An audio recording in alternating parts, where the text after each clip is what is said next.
السلام علیکم میرے پیارے ساتھیوں، کیسے ہیں آپ سب؟ اگر آپ کو میری اسٹوری اچھی لگتی ہے تو میرے چینل کو سبسکرائب کریں۔ آج میں آپ کو نیلم پری اور صبا کی کہانی سناؤں گی۔ دفعہ کا ذکر ہے، ایک لڑکی تھی، اس کا نام تھا صبا۔ وہ گھر کے قریب پارک میں کھیل رہی تھی۔ کھیلتے کھیلتے وہ ایک پھول توڑتی ہے۔ جیسے ہی وہ پھول سونگھتی ہے اس کو آواز آتی ہے، تم نے اس پھول کو کیوں توڑا؟ یہ میرا گھر تھا۔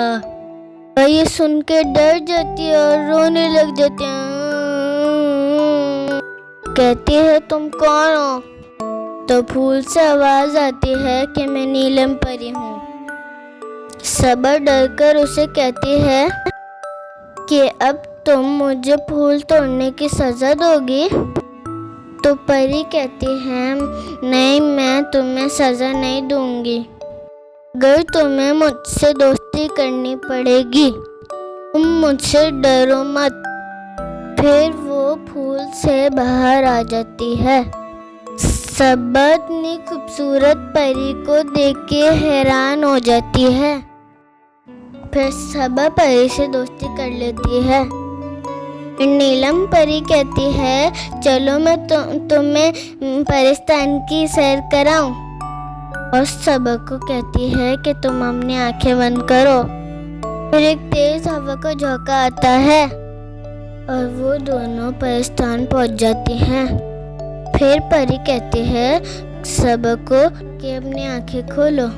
جیسے ہی صبا اپنی آنکھیں کھولتی ہے تو پرستان کو دیکھ کر حیران رہ جاتی ہے۔ ہر طرف خوبصورت پھول ہی پھول اور نہریں بہہ رہی ہوتی ہیں۔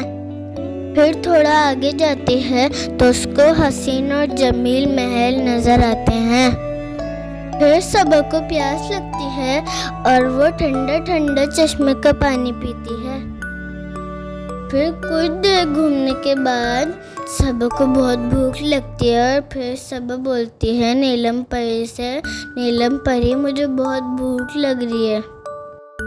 پھر نیلم پری کہتی ہے تم اپنی آنکھیں بند کرو اور سوچو کہ تمہیں کیا کھانا ہے۔ جیسے ہی وہ آنکھیں بند کر کے سوچتی ہے، اچانک سے اس کے ہاتھ میں پیزا آ جاتا ہے۔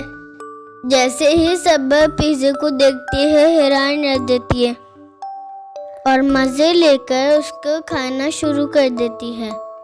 دیر بعد نیلم پری اسے کہتی ہے کہ تمہیں گھر جانا چاہیے، بہت دیر ہو گئی ہے، زیادہ دیر تم پرستان میں نہیں رہ سکتی۔ یہ سن کر صبا اداس ہو جاتی ہے۔ نیلم پری اسے بہت ساری آئس کریم اور چاکلیٹ دیتی ہے۔ صبا بہت خوش ہو جاتی ہے اور نیلم پری اسے گھر چھوڑ دیتی ہے۔ امید ہے میری یہ کہانی بھی آپ لوگوں کو بہت پسند آئے گی۔ جلدی سے میرے چینل کو سبسکرائب کر دیں تاکہ میری دوسری کہانی کی بھی نوٹیفیکیشن آپ کو مل سکے۔ خیال رکھیں گا۔ اللہ حافظ۔